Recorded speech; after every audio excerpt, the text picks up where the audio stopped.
Welcome back to the Be Fearless Summit. I'm Stephanie Scott, the CEO and Communicator and Chief of First and Last PR, and super excited to be with you all today. We have an amazing panel here to talk about overcoming obstacles and what we need to do and how to be fearless doing it. So we'll start off to my left and go to my right with Zaniya Lewis, Libby Hill, and also Ernest Owens. I'll ask you each to introduce yourselves and tell us about, well, we'll start with introductions and we'll get into how you're overcoming obstacles from there. Yes, thank you, Stephanie. So my name is Zaniya Lewis, and I am the founder and CEO and executive director of the Yes She Can campaign, which is a youth-led 501c3 nonprofit that empowers young people to be extraordinary and change the world. I recently graduated college in May of 2020 with a BA in political science and a minor in human services and social justice. So thank you for having me. Thank you for being here. Libby? Hi everyone, I'm Libby Hill. I was Miss Earth USA 2019 and I just passed my crown in August. I am obviously a big environmental advocate, and I also just graduated with a degree in nutrition and will be working as a registered dietitian very shortly in eating disorder counseling. Awesome. Thank you for being here. And Ernest, loving having you here as well. Awesome. Greetings, everyone. I'm currently in Philadelphia. My name is Ernest Owens. I'm an award-winning journalist and CEO of Ernest Media Empire LLC, which is a media production, consulting, communications company that I founded. I got my bachelor's degree in communication at the University of Pennsylvania in 2014, and I'm currently getting my master's in communication management at USC. So I'm doing a distance learning program, so I get to enjoy all the great people from the West Coast virtually, like right now. And I'm really enjoying the work that I'm currently doing on social issues and intersectional issues. So I'm really excited to be here to have the talk. Thank you.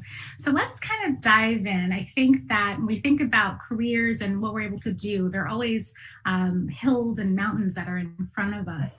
What inspired all of you to get involved in the work you're doing? I think, being a youth activist, also looking at what's happening with the earth is so impactful, and also with diet is major these days. And then Ernest, your work with media and also with the LGBTQ plus community is amazing. So how did you get started, and what motivates you each day to keep doing what you're doing? Well, I would say for myself that one of the important things that drove my work was just seeing that there weren't people that were like myself, people that were of color, people that were openly LGBTQ, that were young. And I really wanted to fill a void in the industry as a millennial and as someone who really wanted to really push out ideas and really combat a lot of the stereotypes and misperceptions about the various communities I was a part of. And so really it started off for me as looking around and saying, I don't see anyone on this office that looks like me, or anyone on this board that is representing the ideas that I believe in. So, at one point in time, you stop looking to your left and looking to your right, and you just get to a point where you say, you know what, I guess I'm that person. And I stepped up, and that was one of the things that really propelled my work. Awesome. Libby, do you want to share? Yeah, so mine is a little bit multifaceted as well. I actually struggled with an eating disorder as a teenager, and that was something that just tore my life apart. And I went out, my first degree is in human biology, and so I was working in clinical trial research and really honestly just living for something that wasn't myself. And so I had to have an honest moment with myself and say, I need to do something that I care about. I need to do something I'm passionate about it that can touch lives and change lives. And so I decided to go back to school and kind of uproot my life in my mid-20s and go back to pursue my passion and try and make change for other people, because it was so difficult for me to find help. And I want to spread the hope as much as I can. And the same thing goes for the environment. I've always found peace in the environment, being outdoors, being active. All of those things brought me comfort. And when you look at the threats against our planet and against our climate right now, there is no option but to take action. So, in the past few years, I've become very devoted to that cause and was able to win the Miss Earth USA pageant and continue that advocacy across the nation. Amazing. And Zaniya, can you let us know about how you show up when it comes to obstacles and what motivates you to overcome them? Yes, so what really motivated me to overcome my obstacles was growing up in a military family. And so, growing up in a military family, I really experienced a lot of obstacles, and I knew I had to understand what sacrifice meant. And also, a lot of nonprofits gave back to my family. And so, when I grew up, I knew that I wanted to make sure that I give back to my community. And so, my organization is all about overcoming obstacles. That's in our mission statement. And so, we help students currently overcoming obstacles get into college or reach their goals and their dreams. And so those students in my organization also inspire me to overcome my obstacles as well. That's awesome. So some of the things that I heard the three of you really share is that it's really personal what you're doing. I think it's inspiring because not only are you doing work that's valuable, but you're also taking your true self, things that really impacted you, and you're leaning those into relationships and work and how you're doing that. So when it comes to work, how do you show up? What does representing in your work environment? Ernest, you mentioned not seeing people that look like you and kind of showing up as who you truly are. So how do you find the courage to show up? What does that look like for you? And what tips do you have for the audience for how they can show up in their environments as well?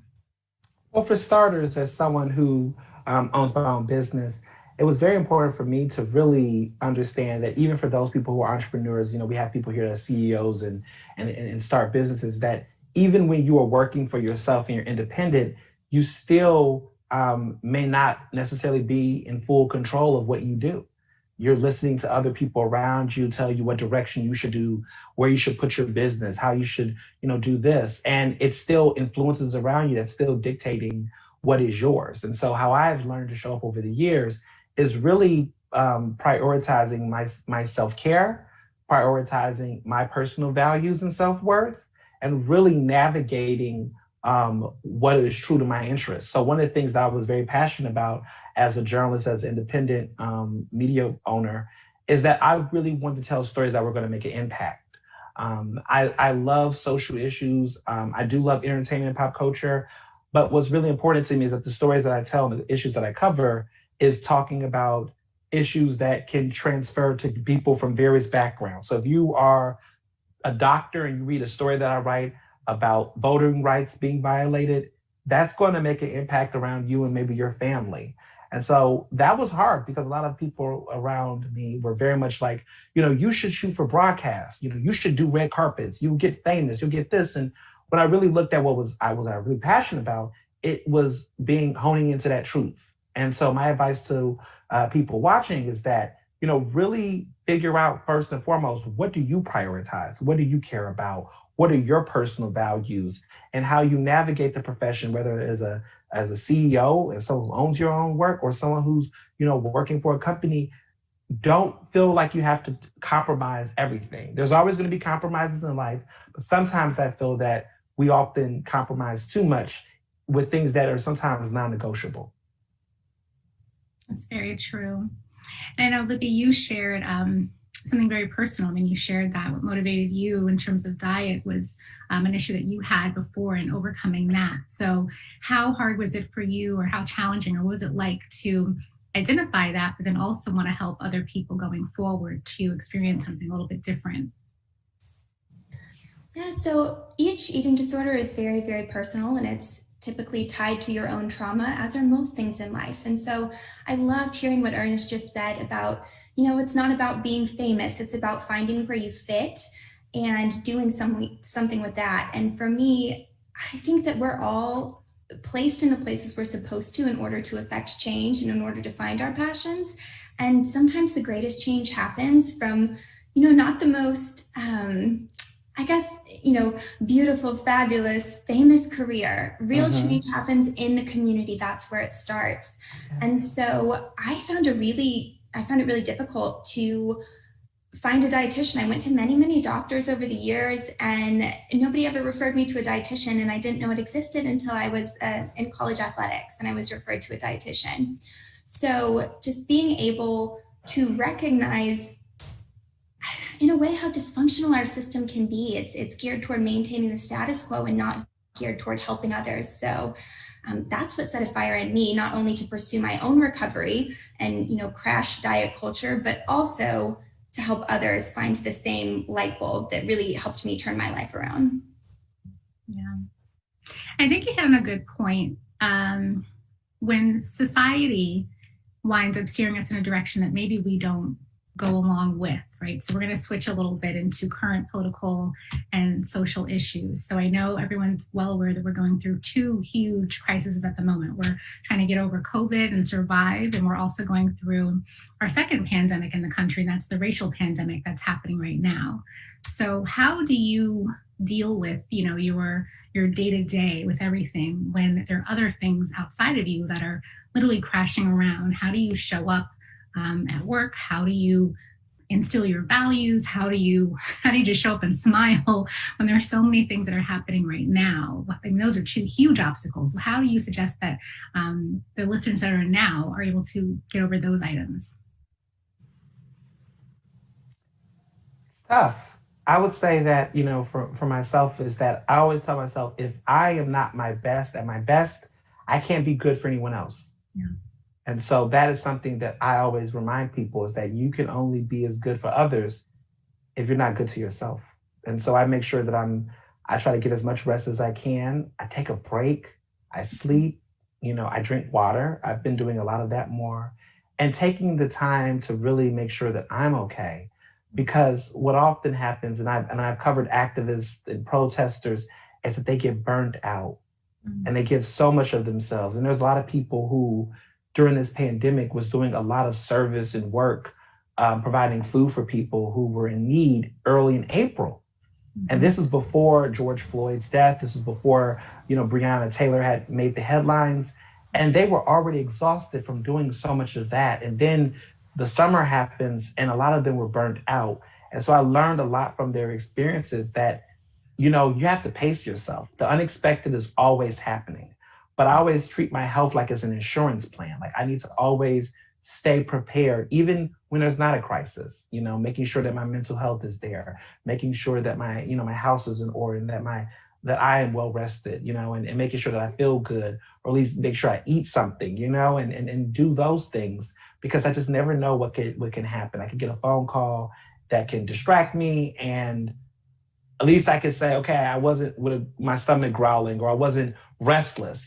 So I always tell people to make sure that they take care of their most vital needs first. You can't heal a community if you're not taking the time to work on yourself. So those things can happen simultaneously. They're not an either or, but it's also important to prioritize your self wellness in the process as well.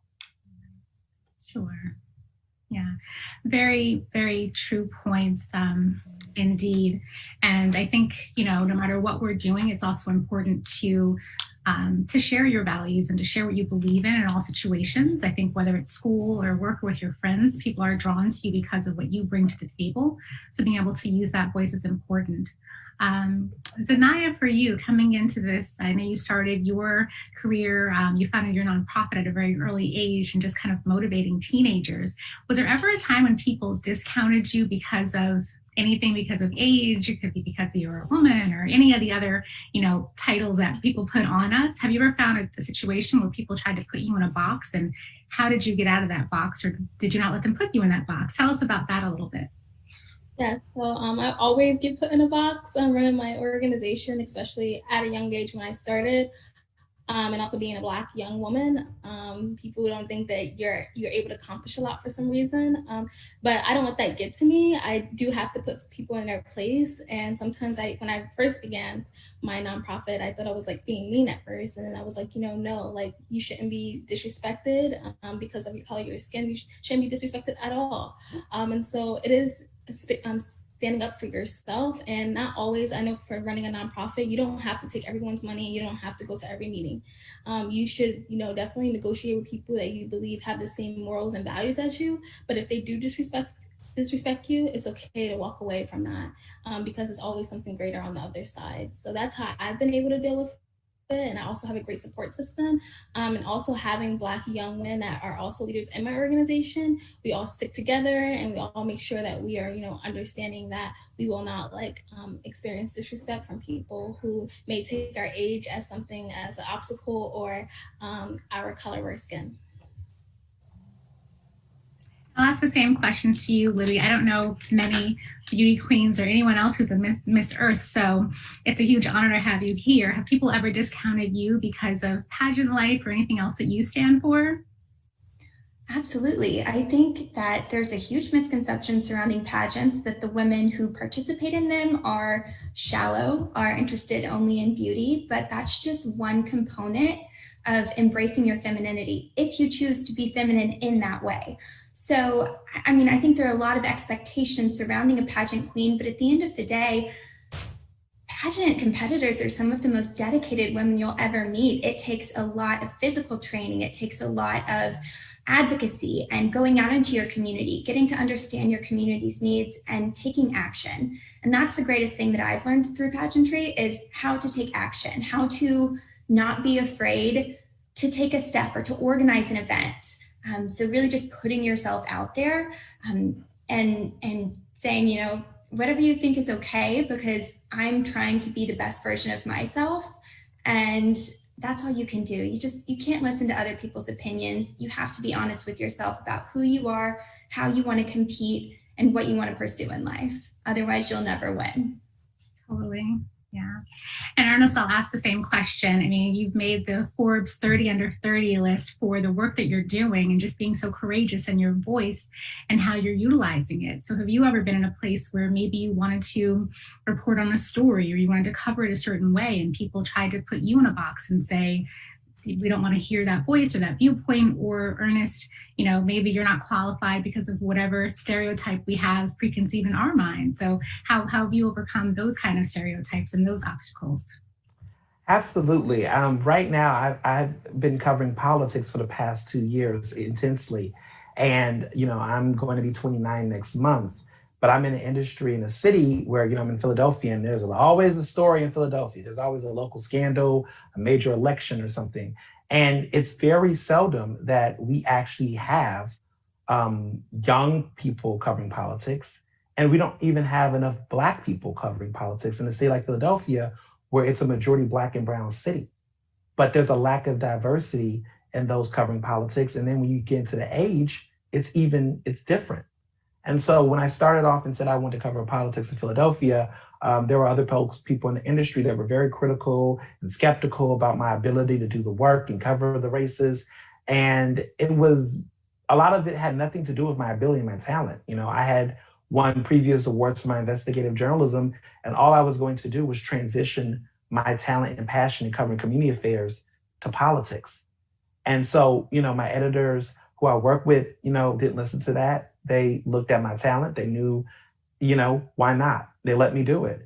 And, you know, I've been able to prove a lot of people wrong and have been able to really make some inroads and interview some very important people and have really been able to take my political writing national, doing a lot of work with the Daily Beast outside of the work that I do at Philadelphia Magazine.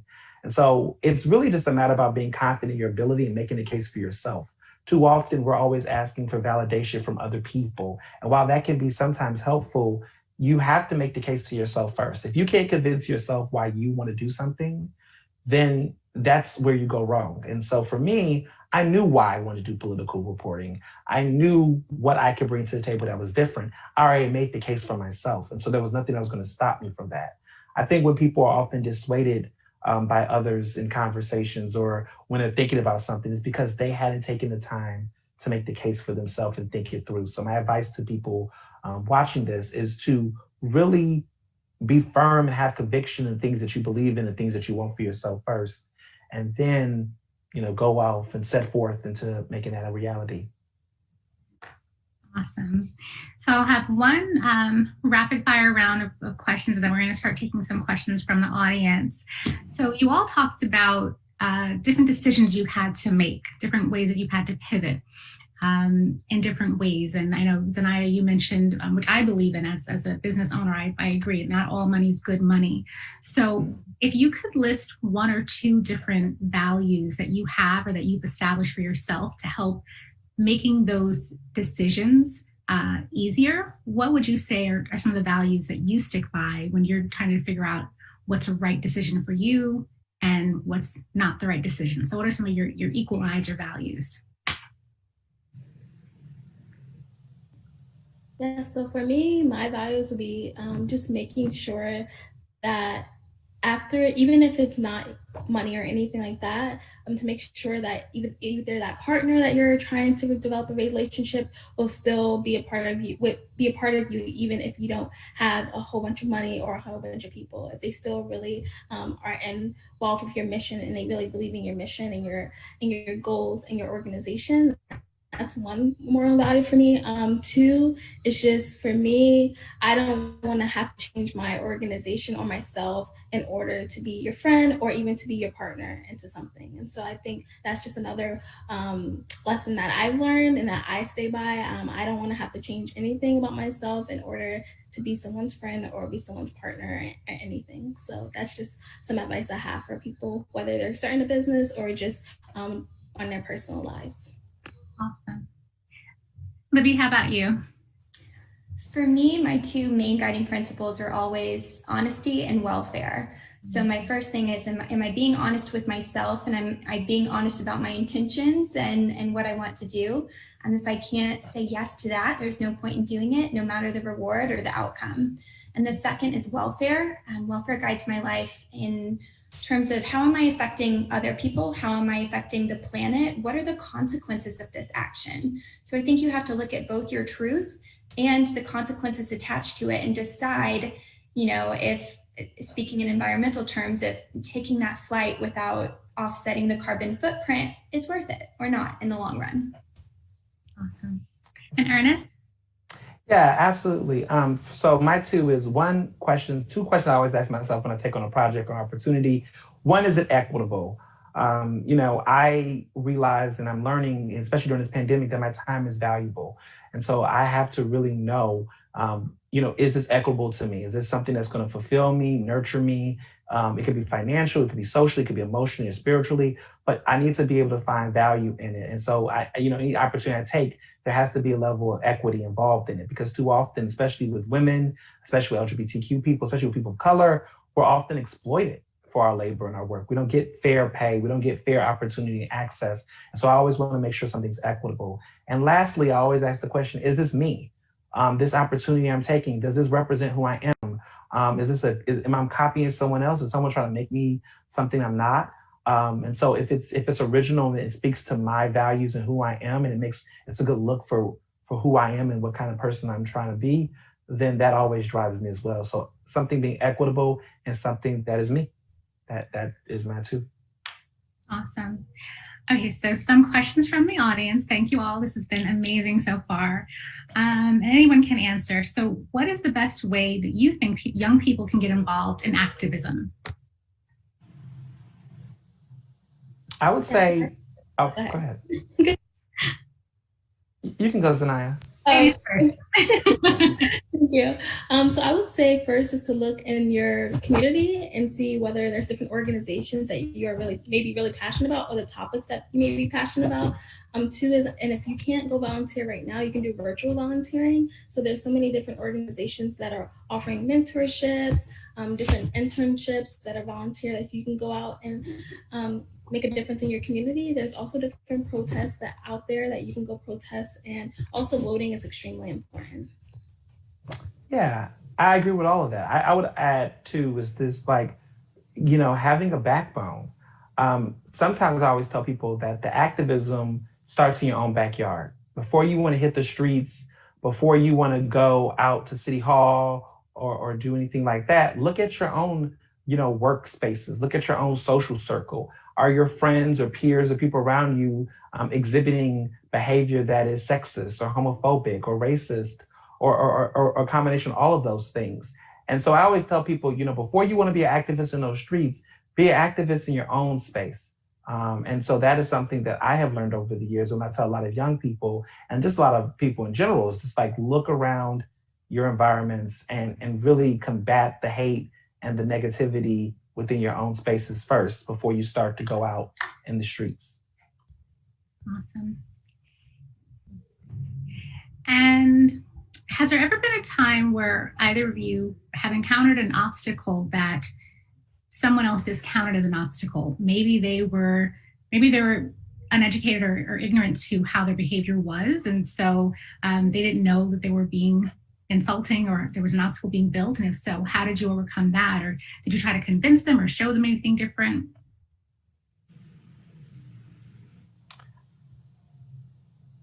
I would say that there has been situations where pay inequity has been a thing. I've seen, age gaps with people that are young people who can't afford to go to certain events, galas and events. When I first started off in industry a couple years ago, there was a really nice gala I wanted to go to. The price ticket was $150. My rent was $450 a month, and I couldn't afford to go. And I remember some colleagues being like, why you didn't go and this and the third. And they just really did not see money as an issue. And so, for me, I think how I overcome that barrier is just being clear about not guilting myself for the things I can't control and having conversations about how to make things more inclusive. And so I made it a point to make the events that I have more inclusive for people from various price points. I'm in a whole lot in a different situation now in my life, but 5 years ago, I knew what that felt like. And so I always have tried to work to create events that were equitable and provide resources to people because I believe that this stuff should be shared amongst folks. It shouldn't always be a price tag. Awesome. Thank you. Libby, rapid fire. What are some ways that people can get involved with climate change and help to protect the planet? Yes, so there are a million ways to get involved in climate change. The first, I totally agree with Ernest, is to start at home. So doing your research, figuring out, simple things like carpooling, turning off the lights. It sounds like small things, going meatless Monday, those little actions, they add up into great change. Another thing you can do, invest in reusable products. So like stop with the plastic waste, invest in things that are nice, sustainable, long-term solutions.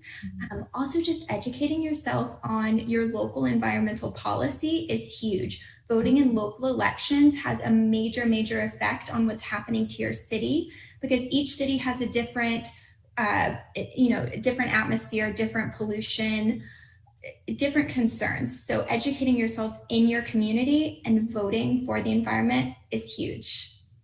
Awesome.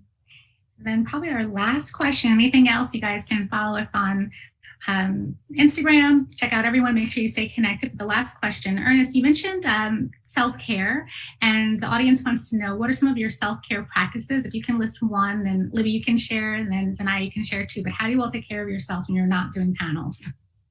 So I just, I typically stay off my phone. I take some time away from the phone.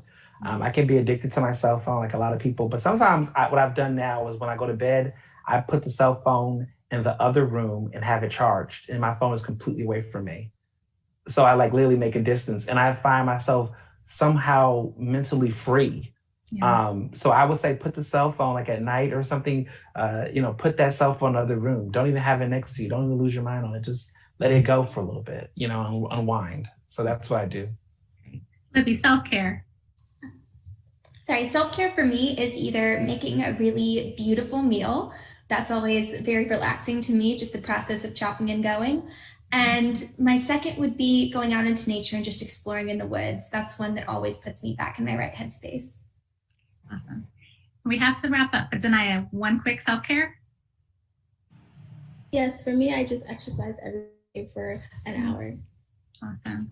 Well, I feel like we could talk forever. You guys are amazing. So many great tips. I feel motivated. I want to definitely go out there and do more. Thank you so much. Thank you, Alexa, for having all of us. And we're looking forward to overcoming every obstacle thrown our way. Thanks so much, everybody. Thank you. Thanks. Bye.